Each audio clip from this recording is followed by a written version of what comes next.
C'est un plaisir pour moi d'être parmi vous en ce matin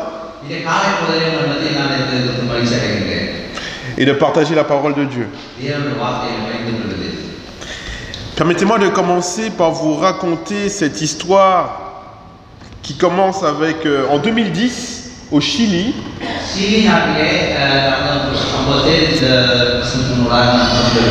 Et il y avait 33 mineurs, des personnes qui travaillent dans la mine.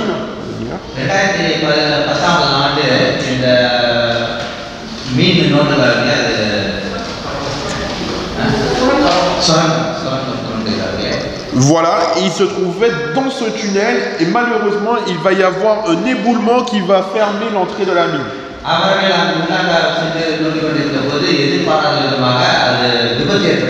Et ils vont se retrouver enfermés à 700 mètres au-dessus de la terre. Au-dessous de la terre. Et donc vous imaginez bien les conditions terribles qu'ont dû vivre ces mineurs. Ils étaient au nombre de 33, je le rappelle.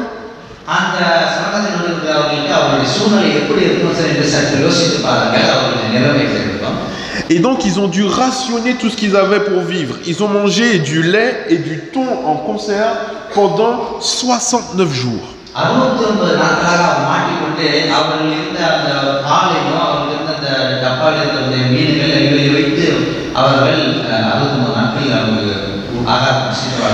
Et pendant ce temps, le pays a commencé à creuser un trou juste à côté pour dégager l'entrée de la mine.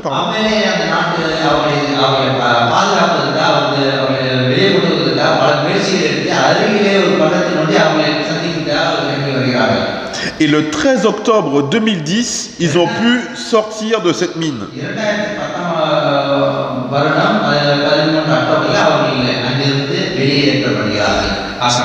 Ces hommes sont restés 69 jours, donc plus de 2 mois, presque plus de 2 mois sous la terre, ne sachant pas s'ils allaient survivre.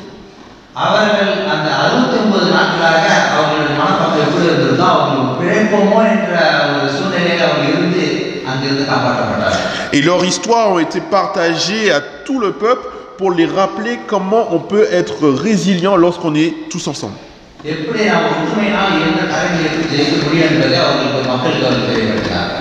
Et la question que j'aime à vous poser en ce matin, c'est de savoir qui a peur du noir. Qui a peur du noir?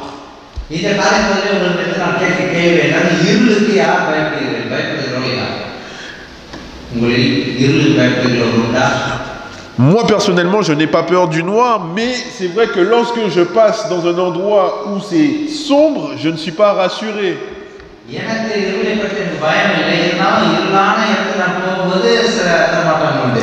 Vous savez, vous passez dans le même chemin tous les jours. Il suffit que vous passez dans ce chemin lorsqu'il fait nuit noire, vous n'êtes pas rassuré.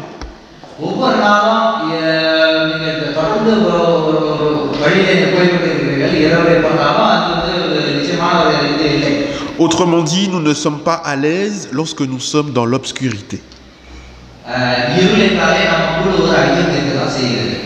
D'ailleurs, vous savez que le mot ténèbres signifie obscurité profonde.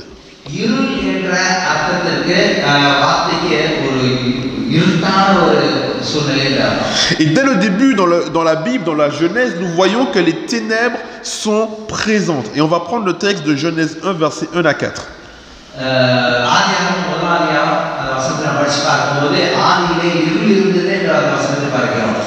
Genèse 1, versets 1 à 4. Au commencement, Dieu créa les cieux et la terre. La terre était informe et vide. Il y avait des ténèbres à la surface de l'abîme et l'Esprit de Dieu se mouvait au-dessus des eaux.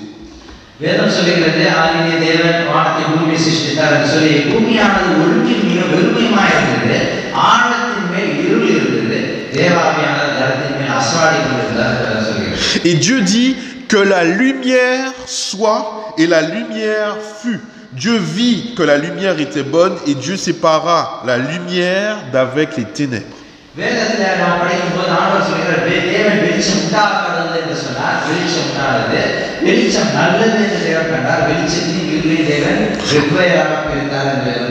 Autrement dit, la première chose que Dieu va faire, c'est de mettre la lumière. Et Dieu veut nous sortir justement des ténèbres pour nous amener vers la lumière. வேதம் சொல்கிற வேறு விதமா சொல்ல போனால் இருளிலிருந்து ஆண்டவர் வெளிச்சத்தை உண்டாக்கினார். அதே விதமா நம்மையும் இருளிலிருந்து வெளியே கொண்டு வருவதற்கு ஆண்டவர் ஆயத்தப்படுகிறார். Et nous remarquons qu'il n'y avait pas encore le soleil, mais il y avait déjà la lumière, parce que Dieu a demandé à la lumière d'exister. ஒரு காரியத்தை நாம் புரிந்து கொள்ள வேண்டும். இந்த சூரியன் உண்டாக்கப்படவில்லை, இதுக்கு வெளிச்சமானது இருக்கிறதால் அது வெளிச்சம். Et d'ailleurs, le psaume 119 nous dit bien que ta parole est une lampe à mes pieds et une lumière sur mon sentier.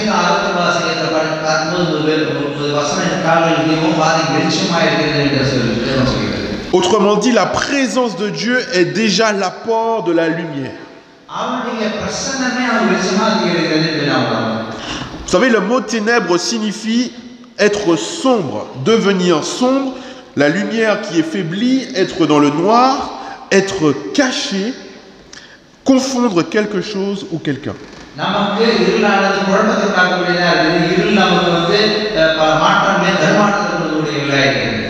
Effectivement, lorsque je suis dans l'obscurité, dans la pénombre, je peux facilement me cacher et amener l'autre à me confondre avec autre chose. L'autre n'est plus en capacité de distinguer.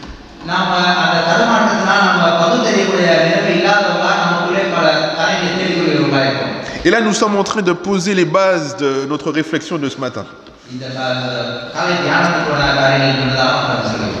Regardons ensemble Exode chapitre 10, les versets 21 à 23. Exode 10, versets 21 à 23. அப்பொழுது கர்த்தர் மோசேயை நோக்கி, தடவிக் கொண்டிருக்கத்தக்கதான இருள் எகிப்து தேசத்தில் உண்டாகும்படிக்கு உன் கையை வானத்துக்கு நேராக நீட்டு என்றார். மோசே தன் கையை வானத்துக்கு நேராக நீட்டினான். அப்போது எகிப்து தேசம் எங்கும் 3 நாள் மட்டும் காரிகள் உண்டாயிற்று. 3 நாள் மட்டும் ஒருவரை ஒருவர் காணவும் இல்லை, ஒருவரும் தம்மிடத்தை விட்டு எழுந்திருக்கவும் இல்லை. இஸ்ரவேல் புத்திரர் யாவருக்கும் போகவில்லை, அவர்கள் வாசஸ்தலங்களிலே வெளிச்சம் இருந்தது. Vous vous rappelez certainement les 10 plaies qui ont frappé le pays d'Égypte.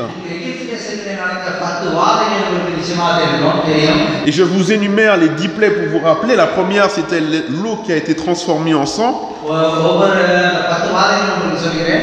L'invasion des grenouilles. L'invasion des grenouilles. Troisième plaie, c'est les moustiques et les poux. Quatrième, les mouches et la vermine.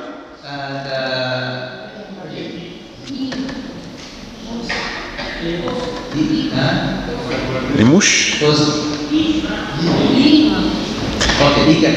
La cinquième plaie, c'est quoi? C'est la destruction des troupeaux. La sixième, c'est les furoncles qui ont attaqué. La septième, c'est l'orage et la grêle. La huitième, c'est les sauterelles. Et quelle est la neuvième?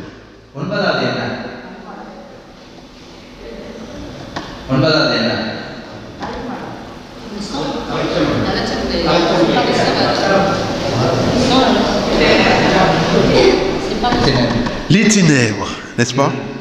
La neuvième plaie qui va frapper le peuple d'Égypte, c'est l'apparition des ténèbres.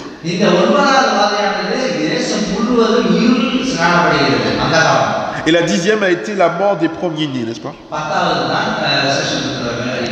Donc lorsque nous sommes sur la neuvième plaie, les ténèbres qui enveloppent le pays d'Égypte, nous sommes sur la fin des plaies.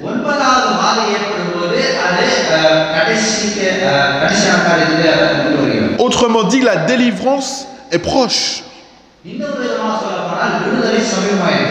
Et finalement, le monde dans lequel nous vivons aujourd'hui est quelque part plongé dans les ténèbres.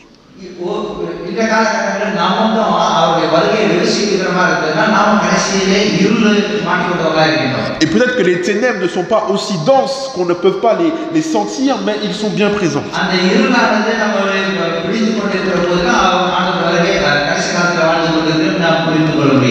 Et lorsque je vous donnais la définition du mot ténèbres, voici ce qu'il est dit: être caché et confondre.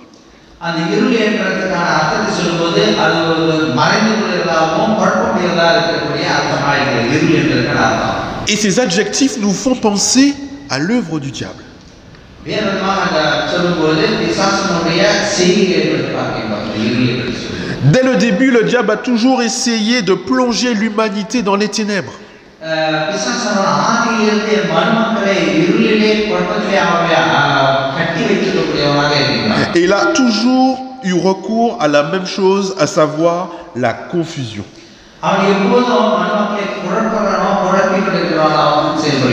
Et là, je vous invite à prendre vos Bibles dans l'Évangile selon Marc au chapitre 5.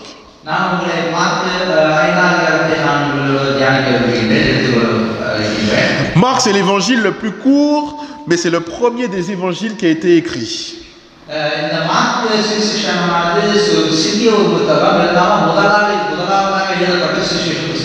Et c'est un récit que nous avons déjà lu à plusieurs reprises, mais nous allons essayer de le laisser nous parler encore différemment ce matin.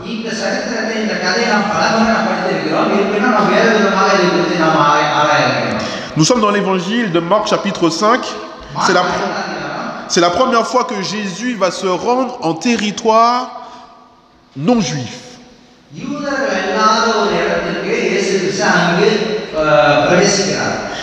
Marc 5, verset 1.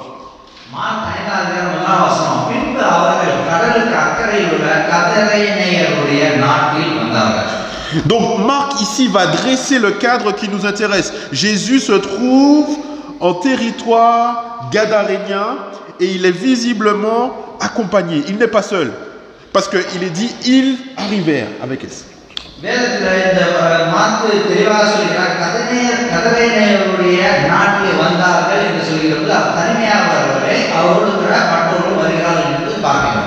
De qui Jésus est-il accompagné? Il se trouve avec qui?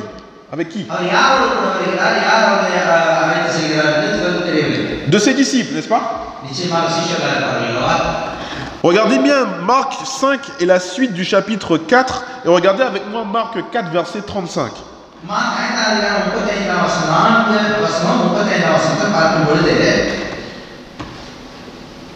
Verset 35.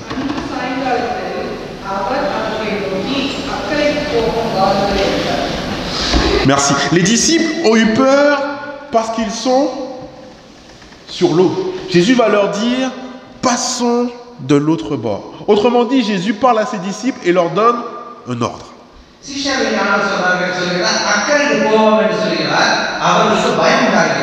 Est-ce que c'est normal d'avoir peur dans la tempête? Et regardez la réponse de Jésus dans Marc 4, verset 40.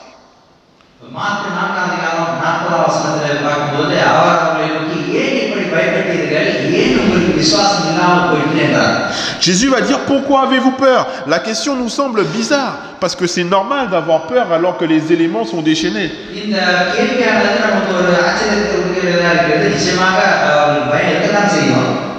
Mais Jésus nous dit aussi, passons sur l'autre rive. Autrement dit, la demande de Jésus était d'aller sur l'autre bord et rien ne doit nous faire perdre de vue la destination.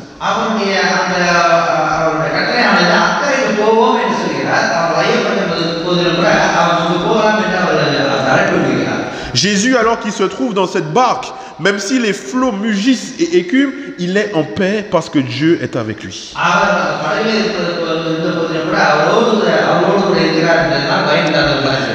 Et c'est la raison pour laquelle j'aime à vous rappeler une chose, comme dit le psaume 46, Dieu est pour nous un refuge, un appui, un secours qui ne manque jamais dans la détresse.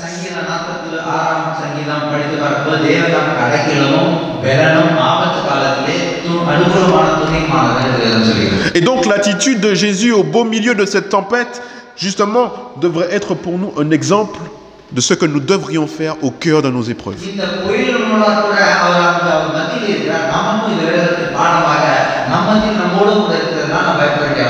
Parce que oui, les épreuves viendront dans nos vies. Mais maintenant, comment allons-nous faire pour les surmonter?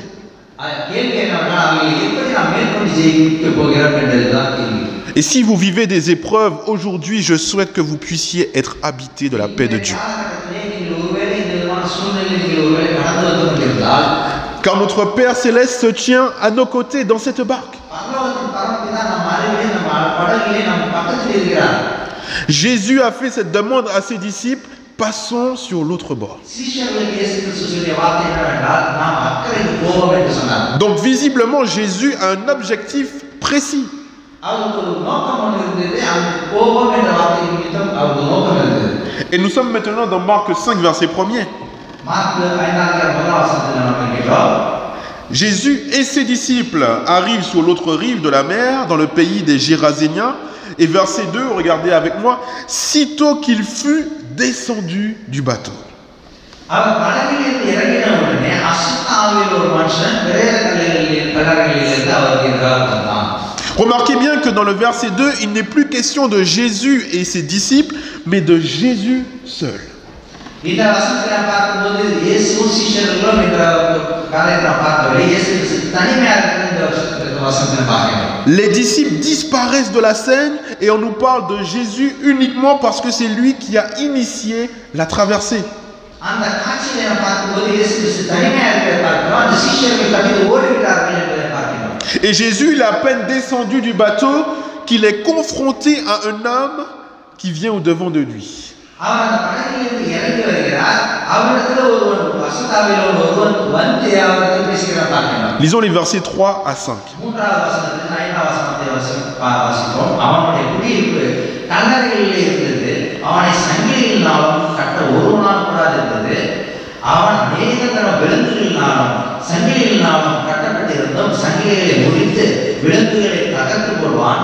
அவனை அடக்க ஒருவனால் கூடாது இருந்தது. அவன் எப்பொழுதும் இரவும் பகலும் மலைகளிலும் கல்லறைகளிலும் இருந்து கூக்குரலிட்டு கல்லுகளினாலே தன்னை காயப்படுத்திக் கொண்டிருந்தான். Nous avons un homme qui est décrit comme sortant des tombeaux. Il est dans les ténèbres. Il n'est même pas dans des maisons. Il n'est pas humanisé. Il est marginal, hors de la société.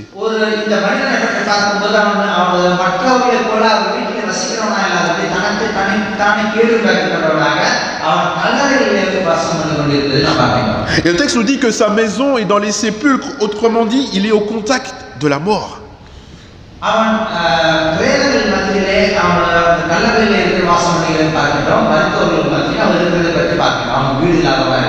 Mais lorsque Jésus va poser son pied sur le territoire étranger, l'homme ne peut pas rester statique.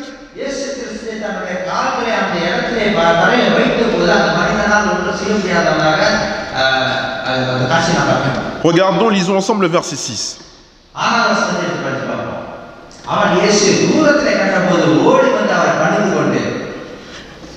Un être marginal, hors de la société, vient à reconnaître que Jésus est celui devant qui il doit se prosterner.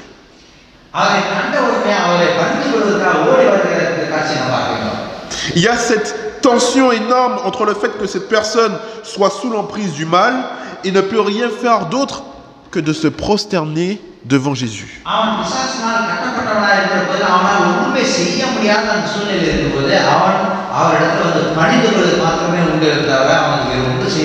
Et ça me fait penser à ce texte de Romains 14, verset 11.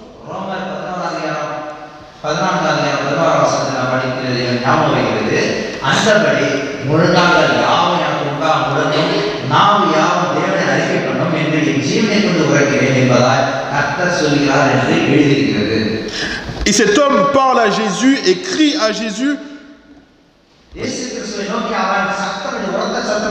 Dans Marc 5, verset 7. Et cet homme va crier: pourquoi te mêles-tu de mes affaires? Et il va faire cette confidence: Jésus, fils du Dieu très haut.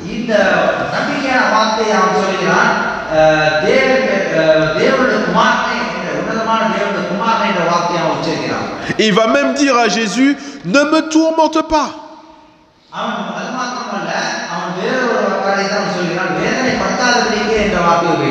Et la question qu'on peut se poser ici, mais c'est qui parle ici? Est-ce l'homme ou est-ce l'esprit impur?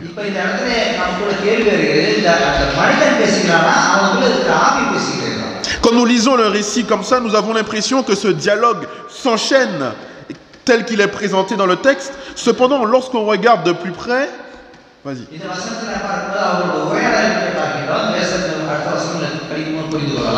Le verset 8, lisons ensemble. அசுத்தாவியே இந்த மனுஷனை விட்டு புறப்பட்டு போ என்று சொல்லியிருந்தார். Le verset 8 précède en réalité le verset 7. இந்த 8ஆம் வசனம் 7ஆம் வசனத்துக்கு முன்னதாக முந்தி வருகிறது. C'est-à-dire que cet homme possédé va courir vers Jésus, premièrement. பிசாசினால் பிடிபட்டவன் இயேசு கிறிஸ்து நோக்கி ஓடி வருகிறான். Il va se prosterner devant Jésus. இயேசு கிறிஸ்து முன்னதாக முழங்கால் படியிடுகிறான், மண்டியிடுகிறான்.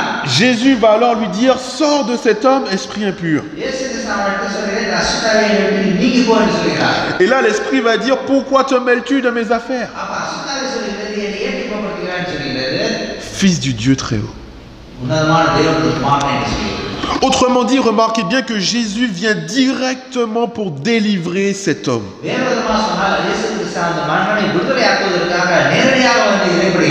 La première chose que Jésus va faire lorsqu'il met son pied dans ce territoire, c'est apporter la délivrance à cette personne.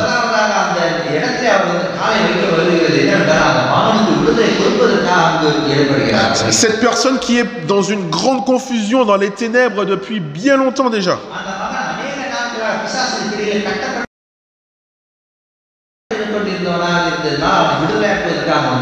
Lorsque Jésus a demandé à ses disciples, passons sur l'autre bord, Jésus n'avait qu'un seul objectif.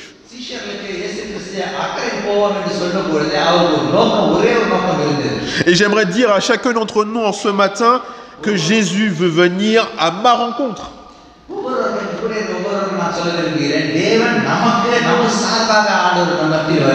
Pour me sortir des ténèbres. Jésus va traverser les vents, les marées, la tempête, mais il va garder en tête son objectif, venir à ma rencontre.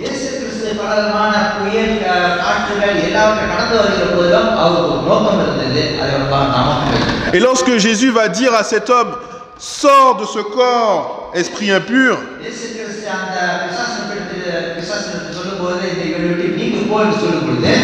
vous pouvez être sûr que cette parole s'accomplit.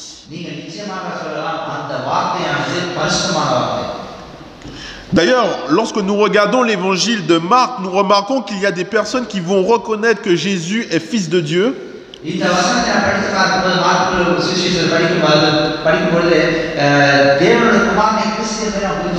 Et c'est intéressant de voir que ceux qui vont dire que Jésus est fils de Dieu sont souvent les esprits impurs.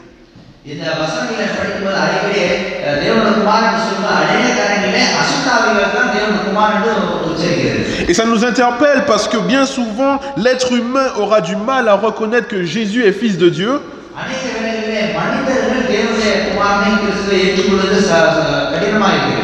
Alors que toutes les créatures reconnaissent la grandeur de Jésus-Christ.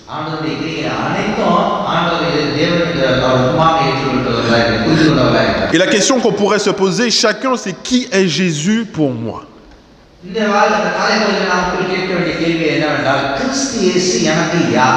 Est-ce qu'il est mon sauveur? Est-ce qu'il est mon Seigneur? Jésus est celui qui vient à ma rencontre pour me sauver, oui. Mais également pour me libérer. Me donner une nouvelle vie. Il suffit simplement de le reconnaître comme mon Seigneur et comme mon Sauveur personnel. Celui qui a l'autorité en toutes circonstances dans ma vie. Et je reviens dans Marc chapitre 5, le verset 9 et le verset 10.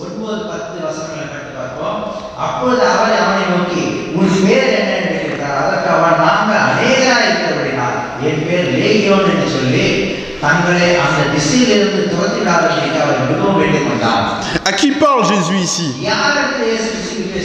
Il semblerait que Jésus parle à l'esprit impur, n'est-ce pas, pardon?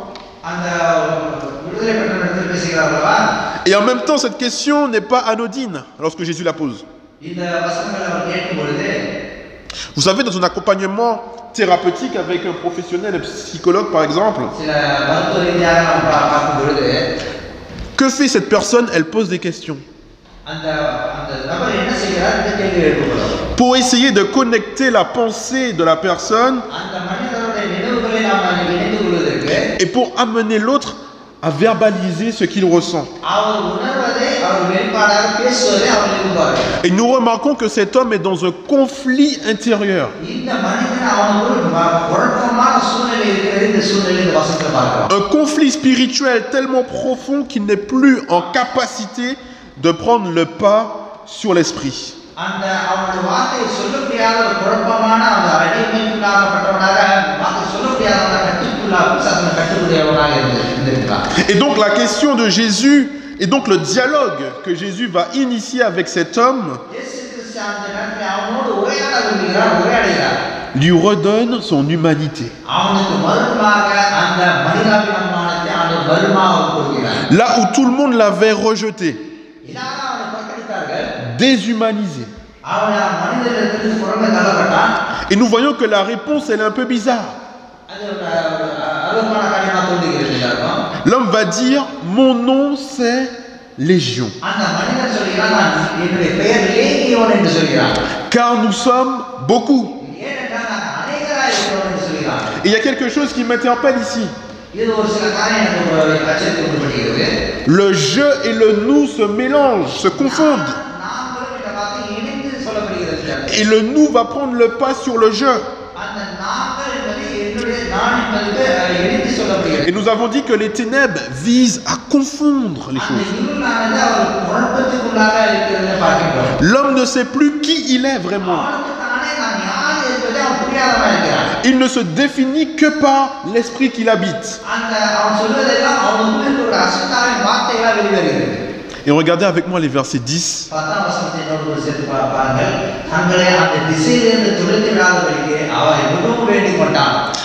11 à 13.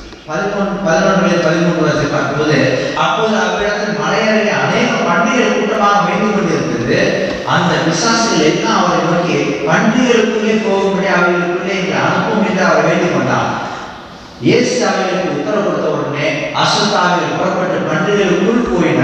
உடனே ஏறக்குறைய 2000 பண்டிகைகள் உள்ள அந்த கூட்டம் உயர்ந்த மேட்டிலிருந்து ஓடி கடலிலே பாய்ந்து கடலில் அமிழ்ந்து மாண்டனர். Les esprits impurs supplièrent Jésus. C'est directement maintenant les esprits qui prennent la parole et l'homme devient simplement un canal.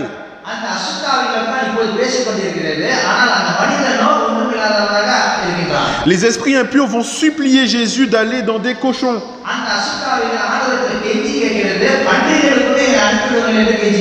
Vous savez, il y a toute cette symbolique parce que le peuple juif avait horreur, il ne faisait pas la culture, l'élevage de cochons, donc nous sommes en territoire non juif.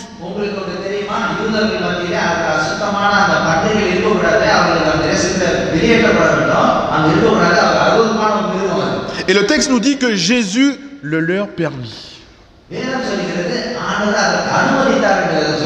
On pourrait penser que Jésus se fait tromper. On pourrait penser que Jésus est complaisant avec le mal.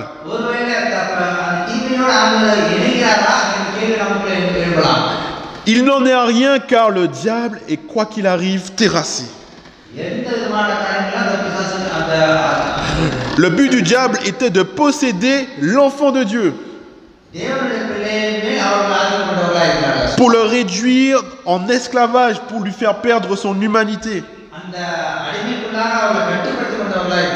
Et en présence de Jésus-Christ, tous les plans du diable ont échoué.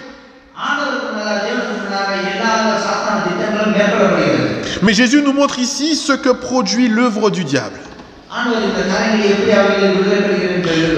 Parce que les esprits impurs, à peine être rentrés dans ces cochons, que vont faire ces cochons?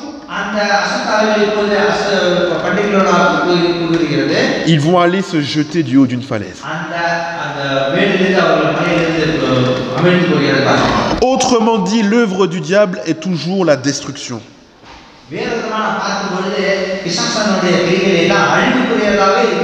Alors ne nous laissons pas séduire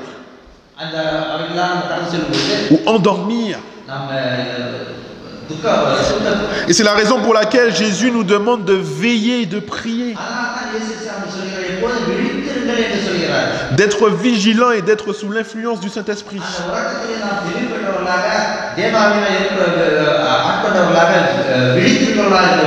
Dans le monde dans lequel nous vivons, les choses vont vite. suite à des querelles, suite à des conflits, des personnes vont lâcher la main de Dieu.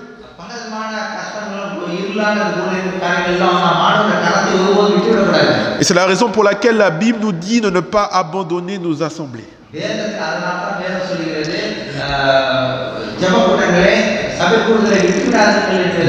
De rester accroché à la parole de Dieu. De garder notre foi ancrée sur le roc qui est Jésus-Christ.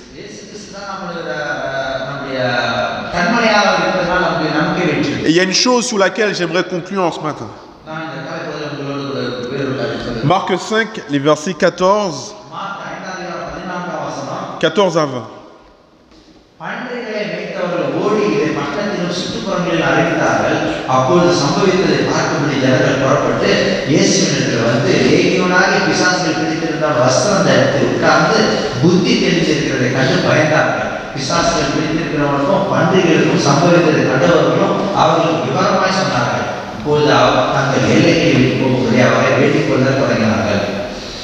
அப்படி அவர் கடலில் ஏறிய பொழுது பிசாசு பிடித்திருந்தவன் அவரோடு கூட இருக்கும்படி தனக்கு உத்தரவு கொடுக்க அவர் கேட்கப்பட்டான். இயேசு அவனுக்கு உத்தரவிடாமல், நீ உன் இடத்தாரத்தில் உன் வீட்டிற்கு போய் கர்த்தர் உனக்கு இறங்கி வந்த செய்திகள் எல்லாம் அவர்களுக்கு அறிவி என்று சொன்னார். அந்தபடி அவன் போய் இயேசு தனக்கு செய்திகள் எல்லாம் தெக்கப்போலி என்ற நாட்டில் பிரசித்தம் பண்ண தொடங்கினான். எல்லாரும் ஆச்சரியப்பட்டார்கள். Deux éléments sur lesquels j'attire notre attention. L'homme, bien qu'étant délivré, il est maintenant assis, vêtu, avec toute sa raison, nous dit le texte.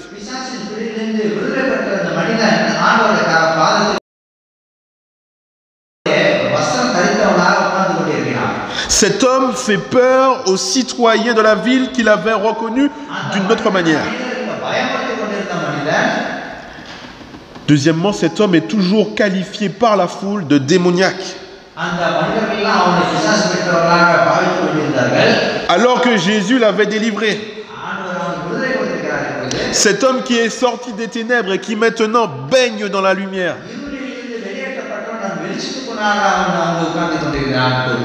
En réalité, il n'était pas seul dans l'obscurité.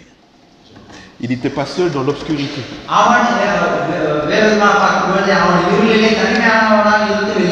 La foule était également dans l'obscurité. Car elle ne parvient même pas à voir l'action de Jésus dans la vie de cet homme. Autrement dit, notre identité ne dépend pas de la manière dont les autres nous voient. Mais comment Dieu nous perçoit. Et que va faire la foule? La foule se mit à supplier Jésus de s'en aller de leur territoire.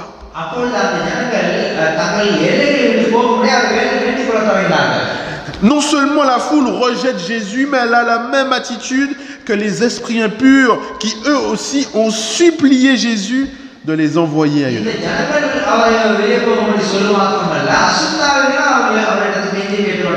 L'image, elle est frappante ici, mais il y a encore une chose qui m'interpelle en ce matin. Il y a une troisième personne qui supplie Jésus. Le texte nous dit que comme Jésus montait dans le bateau, celui qui avait été démoniaque le suppliait de le garder.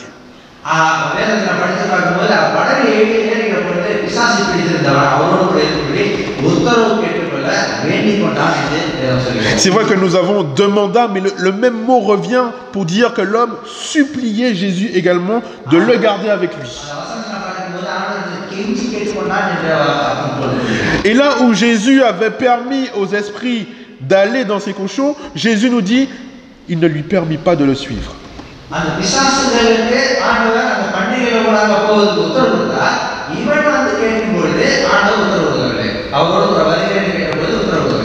Autrement dit, Jésus va lui dire non. Mais Jésus lui dit au verset 19, va-t'en chez toi, dans ta maison, vers les tiens et raconte-leur tout ce que le Seigneur a fait pour toi. போய் கர்த்தர் உனக்கு இறங்கி உனக்கு செய்தவைகள் எல்லாம் அவர்களுக்கு அறிவி என்று சொன்னார். Autrement dit, chers amis, வேறு விதமாக சொன்னார் சகோதர சகோதரிகளே, il y a des noms de la part de Dieu qui sont en réalité des bénédictions.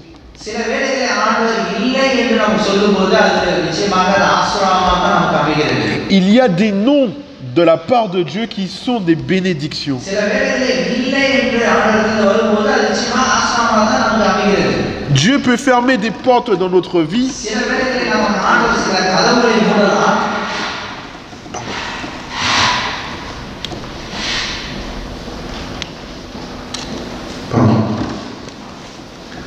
Dieu peut fermer des portes dans notre vie professionnelle ou personnelle et en réalité, c'est une bénédiction.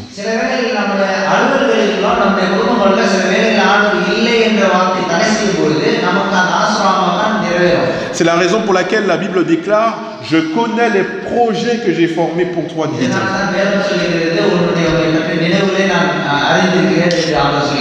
Des projets de paix et non de malheur, afin que tu aies de l'avenir et une espérance. Et finalement, la même demande que Jésus va faire à cet homme est valable pour nous aujourd'hui.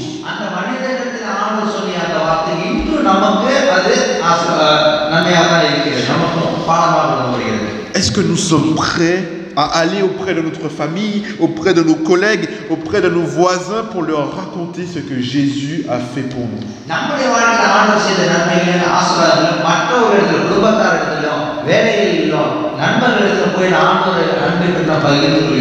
Pour leur dire comment Jésus nous a sortis des ténèbres vers son admirable lumière.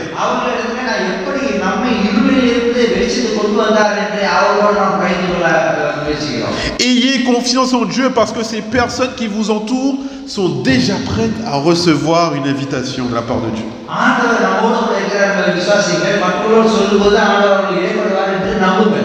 Alors une seule chose nous est demandée, il est temps de se mettre en action.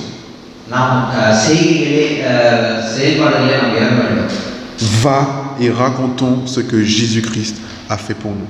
Amen.